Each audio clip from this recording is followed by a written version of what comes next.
And hello, how are you doing? Hopefully you're doing great. It's the weather has been really nice. It hasn't been as hot, still a little bit above average, and we've picked up a little bit of some rainfall here and there. I think what's going to happen over the next 7 days is we'll likely lose chances for rain, and the temperatures will stay about what we've seen, lower 90s to mid 90s. And in case you're wondering, this time of the year, the average high is 92.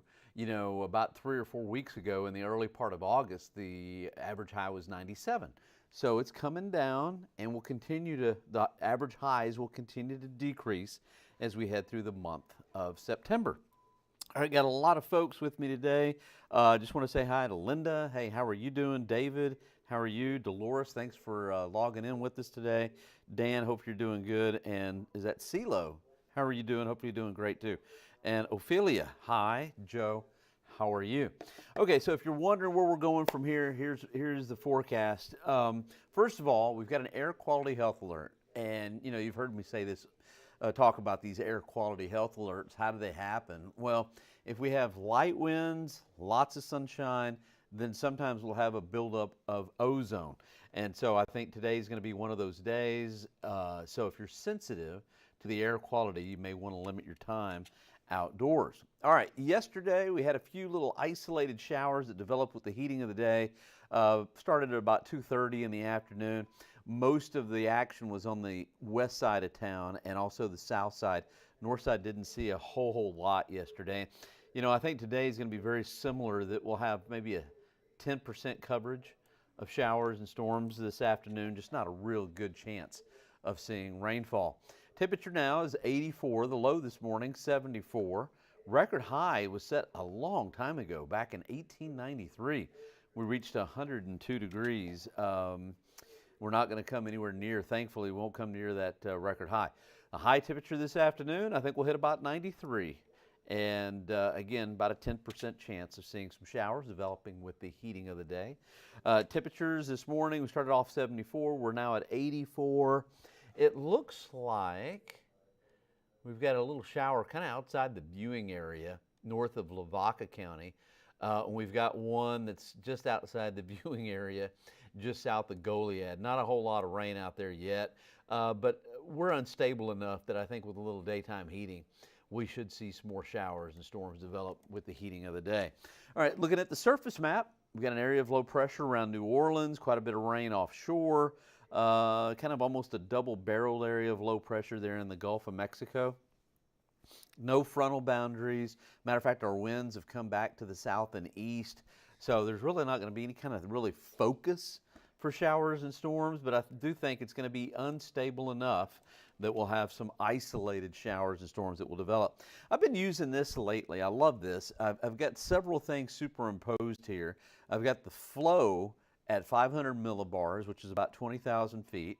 I've got moisture showing here, computer model moisture. I've got disturbances, computer model, mainly GFS. And I've got radar, and I've got the water vapor. So a lot going on. But this is, if you put all these together, kind of gives you an x-ray of what's going on in the middle part of the atmosphere. And just kind of see what we're dealing with. Now, I'm going to take this slow. Notice that we did have a few isolated showers around yesterday afternoon. Now, you're probably wondering, what is that 10%, 8%? that's how much humidity that we have in the mid-levels, like 20,000 feet up. So very dry. Notice though, it's really moist. Florida, over towards New Orleans, that's where they're seeing rain. And if you're wondering what that swirl is in the Baja of California, that is K out there in the Pacific. So yesterday, despite us having a 10% relative humidity at about 20,000 feet, a few isolated showers developed anyway because we're unstable. So let's fast forward to today. It's even lower. It's like about 3%. Still dry, really dry. Where you see the yellows, that'll just tell you it's dry atmosphere for the most part. Now the surface, the lower 5,000 feet, we've got some moisture to work with. And as the daytime heating kicks in, we'll see a few showers and storms develop, but not going to be a widespread situation, that is for sure, especially not with this kind of a flow configuration. So what happens from here? Well, there's our upper level low around Louisiana. What's left of K, I believe K is still a tropical storm there off the Baja of California. By the way, K is going to bring Southern California some rain. Not too often that a tropical system brings some rain to Southern California. But that upper level low in Louisiana gets absorbed by the main system there in the Great Lakes. And the net result is going to be a northerly flow aloft. Now you see that those in this map, I like to use the what we call relative vorticity advection, positive relativity vortection, relative vorticity advection.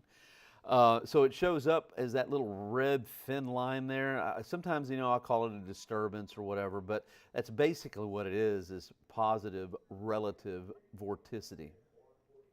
And, but also kind of shows with that upper level low in the Great Lakes, a little bit of a surface frontal boundary with that northerly push in the mid and upper levels of the atmosphere. It'll push a frontal boundary in our direction. Before you get excited, I think that frontal boundary, all it's going to do is just kind of keep the temperatures where we're at, may dry out the lower part of the atmosphere, pretty much just guarantee that we won't have rainfall. So it's not the kind of front that we want, that's for sure. And then with this kind of configuration with the upper level high building back in, I think for the next 10 days or so, what is the date? Well, at least the next week. I think it's going to be hard for us to see some rain. Maybe, let's see, yeah, it's just going to be, I really wouldn't expect much rainfall over the next 7 days. That could change, but the way I see it right now, I just don't see much of a chance. All right, K is still a tropical storm there in the Pacific, right off the coast of Baja, California. Earl's out there in the Atlantic, Category 2 hurricane. And then we've got some other areas of disturbed weather out in the Atlantic, but nothing that looks like it's really going to develop, at least not having a good chance of development. And even though there are thunderstorms in the around the Yucatan Peninsula, I just don't see anything. So anyway, I just don't see anything working into the Gulf of Mexico anytime soon. It's just not the right kind of setup, so we don't have to worry about that. And by the way, once we get to the end of the month, it gets very hard for anything tropical to affect Texas because the westerlies really start taking over. So really, we have about a month left of hurricane season for South Central Texas, and then it gets really tough for anything to affect us out of the Gulf of Mexico. Matter of fact, when we get to October, we're more likely to have something, a tropical system affect us coming out of the Pacific than the Gulf of Mexico. So high today, 93, with some isolated showers developing. And then tomorrow, low about 73 or so. And then tomorrow, I'm reluctant to do it, but I may add a 10% chance for tomorrow as well. This is a high-resolution computer model. Matter of fact, this is the IBM computer model, and it's developed with Watson. And it's pretty good. I hate to use just one model, but the HRRR is pretty good, and also the NAM, and they're all pointing to maybe a slight chance of rain in the afternoon Saturday, kind of what we've been seeing lately, with just real hit and miss, isolated showers and storms. So I wouldn't be surprised if that didn't carry over into Saturday. Let's see what Sunday has got. Yeah, nothing. I'm going to leave Sunday out. I may throw a 10% chance in for Saturday. Before I get to the 7-day, let me say hi to some more folks here. Let's say Fernando, hey, how are you? Edward, thanks for logging in. Sherry, thanks for watching. Deborah, thanks for watching and streaming with us. And Samantha, Miguel, how are you? Elisa, thanks for streaming with us today. All right, let's take a look. 7 day. This is what I think is going to happen over the next 7 days. High today, 93. Again, we have that air quality health alert, partly cloudy skies. Tomorrow, 93, partly cloudy. Most of the weekend, low to mid 90s. Partly cloudy to mostly sunny and hot. Here comes our front Sunday. Really not doing much with the temperatures. Maybe lowering humidity a little bit on Monday. But the lower level humidity should come back by at least Wednesday. High temperatures, low to mid 90s. I just don't see much of a change.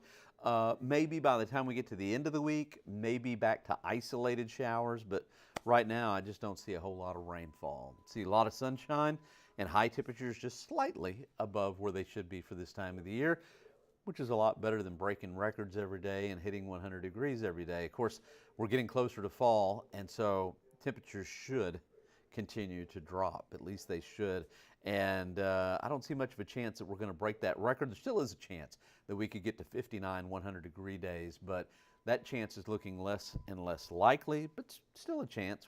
Matter of fact, we could hit 100 degrees all the way through mid-October.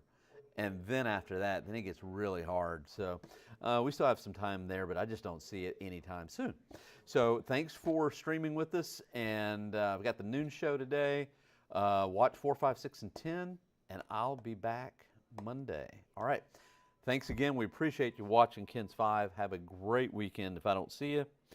And we'll see you later.